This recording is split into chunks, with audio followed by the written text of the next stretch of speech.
Eddie, thank you for joining us again. How's it feel to be back in Singapore competing now? Excellent, man.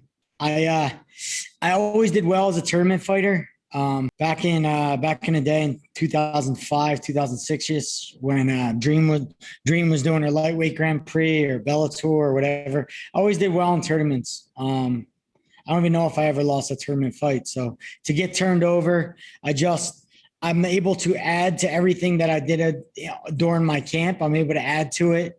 I'm faster. I'm stronger.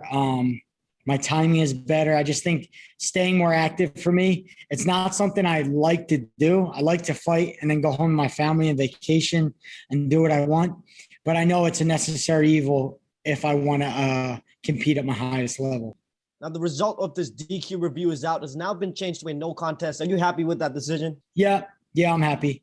I'm happy with the no contest. I mean, it's the most I can ask for sure. First one's going to be from Dylan Bowker of My MMA News. Dylan, please go ahead. I was curious with the relief that I presume is coming from this outcome change, coupled with the fact that you got to compete earlier this month. Could we see the most composed yet also capably violent Eddie Alvarez we've seen in the one circle? Capably violent. I love the ring of that. Yeah, I'm relaxed, man. I'm confident. My training has been like probably some of the best training, and I'm competing at the highest level that I've competed at in a long time. So I'm very happy, very confident going in this fight, and looking forward to how I'm going to perform. Every fight's different. Every opponent's different, but I have high expectations of myself here. And just a quick follow-up to that point, I'm curious your level of familiarity with your opponent, Ok Rae Yoon, as you again enter the one circle here. Yeah, very tough fighter, very good jab, leg kicks, long, rangy, good boxing, good movement. I'm looking forward to a battle.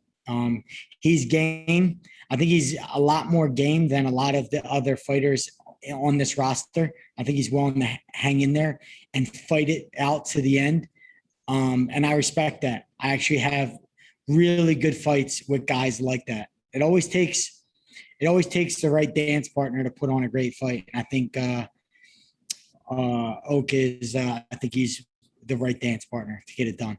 Our next question will go to Jay Anderson of Cage Side Press. I know a lot has been made of that DQ, but I want to ask one more question about it. If that DQ doesn't happen at one on TNT 1, is Eddie Alvarez fighting this week? Oh, wow. That's a great question. Yeah. The answer to that is yes. Yeah, I think so. I think I presented this opportunity that I was presented to come back, to stay active, to take advantage of. I had almost 2 and 3 camps that I missed that got canceled because of COVID. So it was important to make up as many fights as I could in a short amount of time. I missed a lot of fights. I was a year and a half off. And I went to the gym. I own my craft. I innovated. I worked on some things and got better at some things. And I think not staying active would have been a disservice to me. So they gave me an opportunity to be active. They gave me an opportunity to come back and compete against one of the top guys in the division. And it's an opportunity that I needed to take advantage of. Good stuff. And I know you're not going to look past your opponent here, but there's another fighter on this card that has been on quite a run recently who you've got history with, and that's Shinya Aoki. Would you be open to a rubber match with him down the line? Yeah, whatever. I'm really fixated. I feel like Aoki's, to me, it's in the past. I feel like he beat me very early on in my career. When he did beat me, it was very early on. I didn't know anything. And when we did finally rematch, when I was a full-fledged MMA fighter and I was well-rounded, I beat him pretty quickly. So I don't feel the need to kind of beat Shinya Aoki to put it to rest. But if the trilogy match happens and the fans want it, then it happens. But it's not something that I necessarily care for or want or need. My eyes on Christian Lee. That's my eyes on the prize. He has the belt, and that's who I'm lasered in on. And last one for me, with that in mind, what are your thoughts on Christian Lee's performance earlier this month against Timofey Nasiukin? It was excellent. Great hook. He got his head off. He threw the hook, landed clean, put Timothy away. And Christian Lee kind of never ceased to amaze me. He goes out, he puts on phenomenal performances. And I'm just wondering when we're going to fight. He says my name after fights all the time. I want to fight Eddie Alvarez. I'm saying I want to fight him. I don't know what's going on in between, but a fight needs to happen. And I don't care who he beats in the division. He has the opportunity to beat someone who's great. And I've done great things, and I've beat champions all over the world for almost 2 decades. And if he don't fight me, he'll be losing an opportunity to do something great. Our next question goes to Jason Burgos of mixedmartialarts.com. Our plans for, there's a big story a couple weeks ago. Our plans for this fight with Oscar De La Hoya in July for Triller, is that still being negotiated? Is it finalized? Is it a dead issue? What's the latest with that? I would say it's a dead issue for right now. Honestly, the whole boxing MMA thing, when I watched it with Ben and basically what I watched was a bunch of MMA fighters in the realm of boxing who had the heart, the courage, and were able to, have the humility to put themselves on the line in form and skill that they're not professionals in, and go and put it out there. I have yet to see a boxer come and do that in the MMA realm. And it's kind of bothering me, and it put me off. I'd like to see the courage on the boxing side for a guy to step in the MMA realm. And I felt like when we were saying yes to the Oscar thing, I felt like maybe I was making a decision too quickly.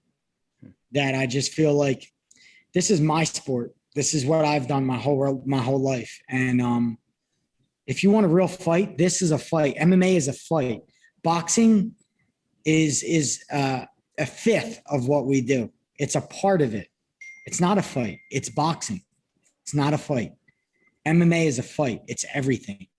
So whoever beat Ben Askren, whoever beat Frank Mir, they didn't beat him in a fight. They beat him in boxing. I plan to ask Chatri about it too, but would you be interested if something like that happened in like the one cage, maybe under some special rules, which one has done, maybe like you're not allowed to kick, but if Oscar is willing to fight you in a cage, would that be more what you want? Me and Chachi can sit down and iron out the details. And I just, I don't know. I have pride in what I do, and I've been doing this for a long time. And I feel like it's going to take a lot for me to give that up, to sell my skin in boxing, and be outmatched and go in there. The whole event put me off, and it just looked like boxing 101. And that's what boxing has come to. It's a bunch of really good, talented guys fighting guys who are subpar. And they build up a subpar guy to look half decent just so a guy who outclasses them and matches them could look like a champion. MMA, the best fight the best. That's why this sport is so great. That's what makes this sport so great. It's what boxing used to be and no longer is. So sorry, it just gets me fired up seeing that event, and then seeing these boxers act like tough guys and act like they're winning fights. They're not winning fights. They're winning boxing matches. MMA is a fight. If you want to call yourself a better fighter and say you want to fight, step inside a cage and do all skill sets, every single skill set. And I agree 1,000%. Just one last question. And that whole negotiation opened up an interesting conversation. I know one gave you a great contract. That's why you left UFC. Is that part of your deal? You are allowed to go do boxing and those kind of things outside of one, maybe with their approval, maybe not. I just think under Chatri, we have more of a partnership. Me and him talk. I sit down with Chatri and we can strategize and talk. It's a win-win situation for us both. We're in business together. It's not like I don't feel like it's a dictatorship where it's like, this is who I am and you're going to do this and sit down. And I know everything's a simple conversation. And when the CEO of the organization is willing to have a conversation with you, willing to sit down and talk. It just feels better. And I think more gets done. More gets done for the organization and more gets done for the fighters. Our next question will go to Damon Martin of MMA Fighting. Damon Martin, please proceed. Eddie, I know there was a lot of emotions coming out of the last fight, and I know you were talking to One Championship. Were you confident pretty much all along that they were going to make the right decision and overturn that? I know you wanted to win, but at least getting a no contest with what happened the last time. No, I can't say I was confident. I was going back and forth. I was confident that the overall crowd believed that it shouldn't have been a DQ. So that made me be hopeful that that also the panel that was reviewing my DQ would see that, or at least hear the voices, like the overwhelming voices, and not just fans, because fans could sometimes not know what they're talking about, but professionals, referees, and people who are well respected in the game, like hear out their opinions. So that made me hopeful, but can't say I was totally confident. I didn't know, I wasn't sure exactly who was reviewing it or, what they were looking at. So, I've been blessed. I've been happy that they considered my review and they sat down and they took it as serious as I take my career. I take my career very serious. I take my my performances very serious. And I'm glad that the panel sat down and considered it the same way I do. And they took it dead serious and they reviewed it. And it's not important that things get messed up sometimes. It's important that we can sit back and reassess and say, all right, maybe there was a little mess up here and we can do better. And I've done that in my career and everybody can do it. I think it'd make the sport a lot better. With that being said, Eddie, obviously this was a decision made by One Championship. You've dealt with American commissions a lot throughout your career, and you know how hard it is to get anything overturned in America. A referee makes the wrong call. We've never hardly ever seen that actually change in a fight. Is there any part of you that's happy that you had an organization that was willing to at least, take the time to review this and actually put a panel to work to do it? Because we got to be honest, if this happened in the United States, chances are it wouldn't have been overturned. Yeah, I don't know. I personally never dealt with the United States. And like I said, I'm blessed that it went to a board, it got reviewed, and that they considered it as deeply as I consider my career. Stuff like that, that small gesture or them looking that over and saying, let's take this serious, let's sit down and review this, and let's hear everyone out, all the professionals out. And, I'm just thankful. I'm truly thankful that, I'm in an organization that would consider that. And last one for me, Eddie, you mentioned, of course, the eventual showdown with Christian Lee. We said it after the last one, even the way the fight ended, I think it would have been okay for you to move right into the fight with Christian Lee. But if everything goes well this week, rankings, all those kind of things aside, considering the career you put together, the resume you have, does it just make sense if you win on Wednesday night that you get Christian Lee next? Is that just the way it should go? The fans will speak for themselves, but at that point I would have, Edward Fulliang was a former champ. I dispatched to him in a minute and a half. The number 2 guy I just put away in 30 seconds. And then who knows how this fight's going to go, but I have every expectation of beating another top ranked guy. And what else do you want? At this point, Christian Lee has an opportunity to fight me. My opportunity isn't to fight Christian Lee. I beat 100 guys like Christian Lee already. Christian Lee has an opportunity to beat someone who's great. If he don't take advantage of that, or is not foaming out the mouth at that, then it'll be his own loss. It won't be mine. I've beat great people already. I've beat tons of great men already who've conquered many of other men. And my legacy will be etched in stone. Christian Lee has an opportunity at that. And he may lose it. Maybe he'll lose that opportunity. Maybe I won't give it to him. Our next question will go to Leon Jennings of Asian Persuasion MMA. After an emotional month full of roller coasters and tens of thousands of miles flown, how are you feeling right now? And are there any positives you can take from the whole situation at 1 on TNT 1? A ton of positives, man. I'm back here, right? And everything's dust in the wind. They've reviewed it. Today was a very good day. Them announcing that, me and my family spoke on the phone. It was a rejoicing. It was a celebration for us, and I'm just thankful. I'm thankful to be with an organization that would consider the review, would sit down and listen to professionals and listen to the fans and listen to everybody out there who's involved and say, hey, maybe we could do some things better and, corrected some things. I'm just thankful. I couldn't be happier today.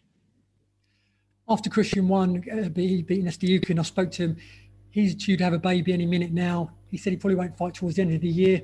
Would you take a fight in between this if you get the win on Wednesday night? And if so, would you consider fighting Lapicus again if he's fit to fight in between? Maybe so. I don't know. Maybe I'll have another baby.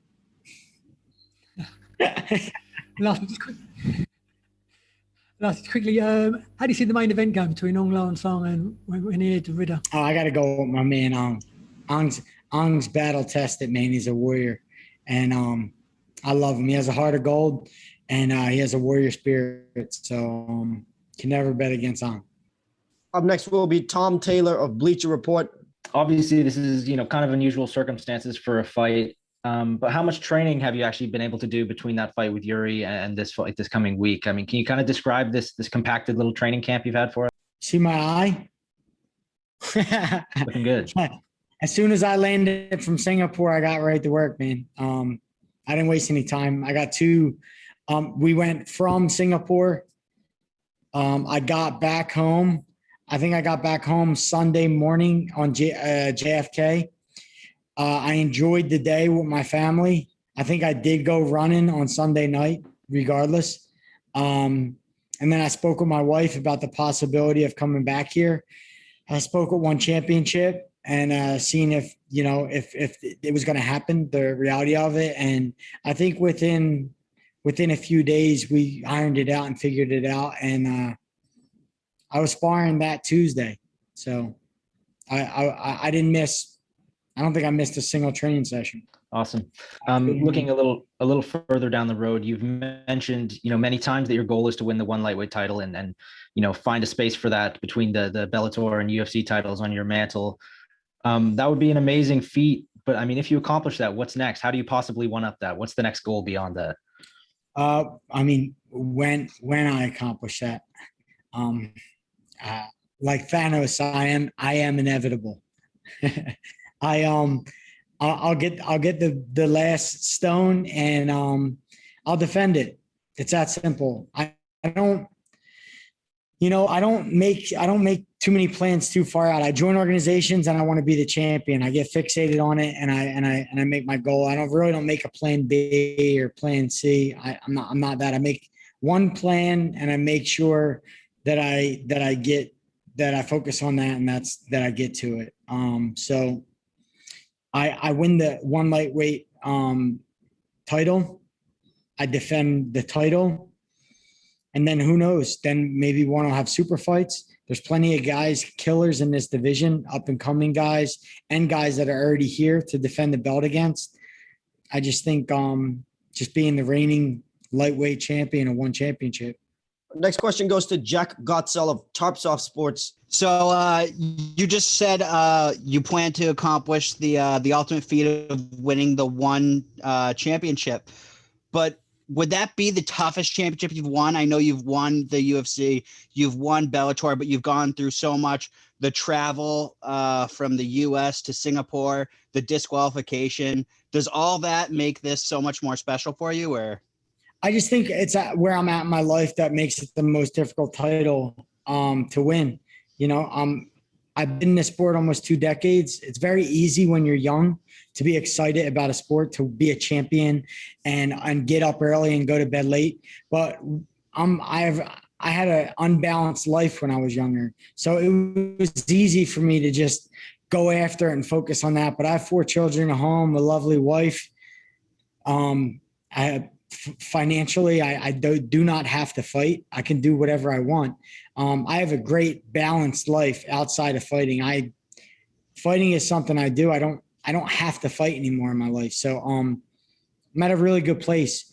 And to choose to do this and to choose to go after these kids who were where I was at when I was 25, 27, full of energy and full of hope and dreams.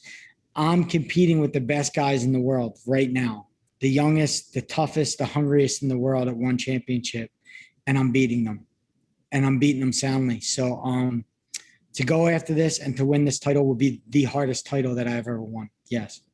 Our next question goes to Darnell Giovanni of MMA Island. I know you trained with Kamaru Usman over there in Colorado. Were you able to watch his fight on Saturday? And were you surprised at what happened between him and Masvidal?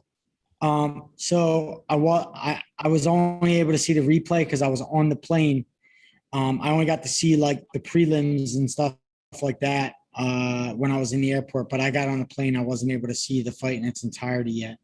I just seen the highlights, and I couldn't be more proud of Kamaru. He's the epitome of a professional. He takes the sport dead serious. He crosses T's, dots his I's, and he married this game. He married this sport, and he's dedicated to it fully. And just being with him in Colorado and being with him over the years and seeing the work he's put in and the things that he had to overcome throughout. He's been in some dark places throughout his career where, and I've been there as well, where you're kind of looking the other way and saying, what are my other options? Because fighting's not kind of giving back what I'm putting in. And as athletes, that happens to us. But man, to see him overcome everything and now to see him to be the dominant champion, pound for pound best in the world, it's incredible. It's incredible.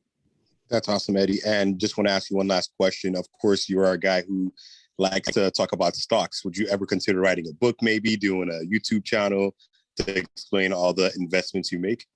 Yeah. So that's a passion of mine that I get really excited about. And it's not just stocks, it's investing in general, real estate, cryptocurrency. I have a number of different investments and lines in the water that I have outside of fighting where I'm able to make money, and just learning about new ways to create a dollar is fun for me.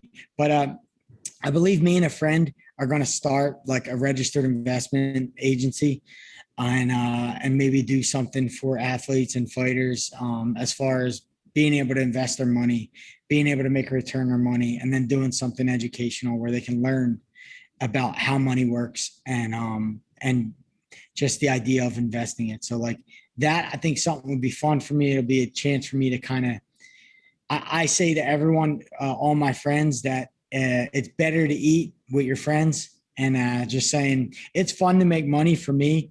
But when you do it with a bunch of friends and you do it at a table together, it amplifies, it makes it a lot better. So if I could take a community, whether it's MMA fighters or people that I know work really hard for their money, and help them grow it, I think that'll be a passion project for me that I'd enjoy. Awesome, Eddie. And last one for me. I know you said the wife is loving the beard. How much longer are we going to keep it? This might be full time, man. I don't know. This is a little scruffy. I need to trim it up a little bit. But yeah, I think mustache Eddie's going to be here for a while. The next question will go to Jacob Janowski of Bloody Campus MMA. All right, so you're traveling over about 30,000 miles there, back and back again. How do you think the time zone change will affect you? I think I'm so locked in and so focused. I could not sleep for the next 32 hours and go out, walk out of that, walk down that tunnel and walk in that cage and be absolutely as violent as I would be on beautiful 8 hours of sleep every night. I'm locked in, I'm focused, and I'm here to fight. And that's why I came back, because I'm in a groove in my training. I'm in a groove in my mind, and I want to fight. And I haven't felt this way. I don't know. I haven't felt this way in a little while about fighting and about wanting to compete, and not just fearing the idea of being in front of a crowd and and what if this happens or what if that happens. I actually want to compete and I want to get after someone. So, and I think the wear and tear shows it. So I'm excited. And having already fought in the morning 3 weeks ago, do you think that you'll now have an advantage, or do you feel better about fighting in the morning now? I spar in the morning at home. So that's like the time we fight here, we're fighting on American time, roughly 10 o'clock at night, 9 o'clock at night. So the times don't change for me. Since I've been in Singapore, I wake up at night. When everyone's going to bed, I'm waking up and I'm up all night long in my hotel room.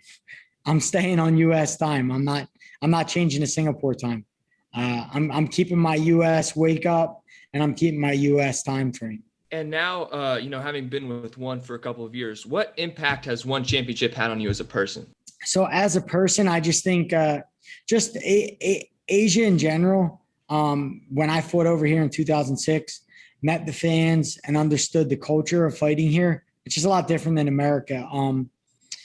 I don't think in America, I think the result of the fight is everything. Win or lose is everything. And oftentimes fighters get booed. Although they're courageous, although they put everything on the line, they get booed and they feel bad about themselves, about what they did. And the truth is, in Asia, they look at it a lot differently.